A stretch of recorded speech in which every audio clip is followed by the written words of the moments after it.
ಮೊದಲಿಗೆ ನಿಮ್ಮ ಶಾಲೆ ಮಕ್ಕಳು ಇವಾಗ ಮೈಸೂರಿಗೆ ಬಂದು ನಾಟಕ ಪ್ರದರ್ಶನ ಕೊಡ್ತಿದ್ದಾರೆ, ಇದ್ರ ಬಗ್ಗೆ ಏನು ಹೇಳ್ತೀರಾ? ಬಹಳ ಸಂತೋಷ ಆಗ್ತದೆ. ಯಾಕಂದ್ರೆ ನಮ್ಮ ಶಾಲೆಗಳಲ್ಲೆಲ್ಲ ಬರುವಂತವ್ರು ತುಂಬಾ ಹಳ್ಳಿಯಿಂದ, ಗ್ರಾಮೀಣ ಪ್ರದೇಶದಿಂದ ಬರುವಂತ ಮಕ್ಕಳು.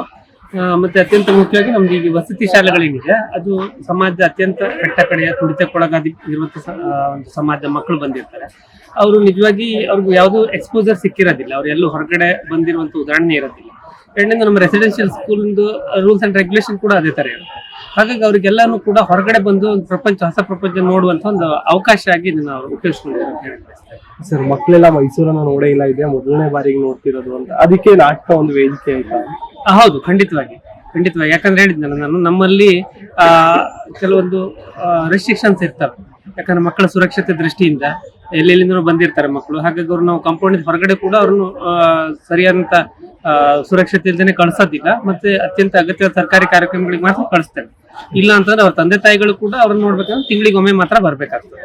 ಹಾಗಾಗಿ ಇವೆಲ್ಲನೂ ನಾವು ಯೋಚನೆ ಮಾಡಿದಾಗ ಇದು ಖಂಡಿತವಾಗಿ ಅವರಿಗೆ ಒಂದು ಹೊಸ ಪ್ರಪಂಚಕ್ಕೆ, ಮೈಸೂರಿನಂತ ಒಂದು ಸಾಂಸ್ಕೃತಿಕ ನಗರಿಯನ್ನ ನೋಡಕ್ಕೆ ಖಂಡಿತವಾಗಿ ಅವಕಾಶ ಆಗಿದೆ.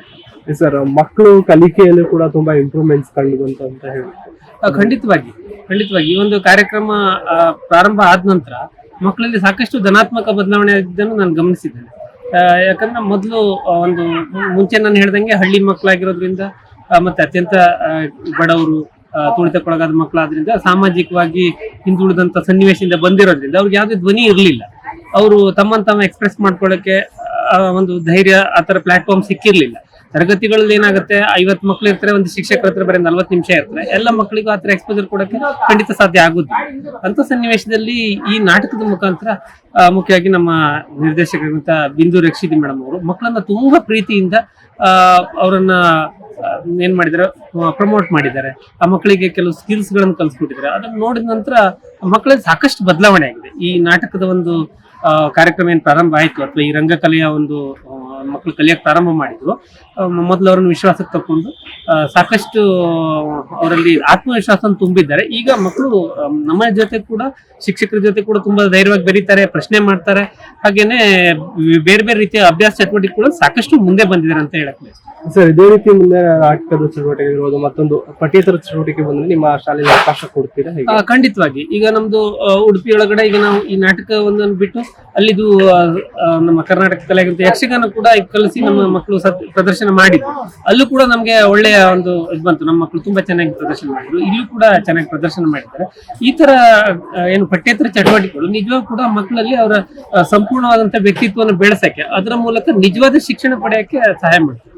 ಸರ್, ಈ ನಾಟಕಕ್ಕೆ ಮಕ್ಕಳನ್ನ ಸೆಲೆಕ್ಟ್ ಮಾಡಿ ನಾಟಕ ಪ್ರಾಕ್ಟೀಸ್ ಮಾಡಿಸ್ತಿರ್ತೀರಾ, ಪ್ರದರ್ಶನ ಆಗುತ್ತೆ, ಅವರ ಪೇರೆಂಟ್ಸ್ ಬಂದು ನೋಡಿದಾಗ ಯಾವ ರೀತಿ ಅಭಿಪ್ರಾಯವನ್ನು ವ್ಯಕ್ತಪಡಿಸ್ತಾರೆ? ಇಲ್ಲ, ಇದರ ರಿಹರ್ಸಲ್ ಕೂಡ ನಾವು ಆ ಸ್ಕೂಲ್ಗಳಲ್ಲಿ ಸ್ವಲ್ಪ ಮಾಡಿದ್ವು. ಆ ಸಂದರ್ಭದಲ್ಲಿ ಪಾಪ ತುಂಬಾ ಪ್ರೀತಿಯಿಂದ, ವಿಶ್ವಾಸದಿಂದ ತಂದೆ ತಾಯಿಗಳು ಬಂದು ಕಾರ್ಯಕ್ರಮ ವೀಕ್ಷಣೆ ಮಾಡಿದ್ದಾರೆ.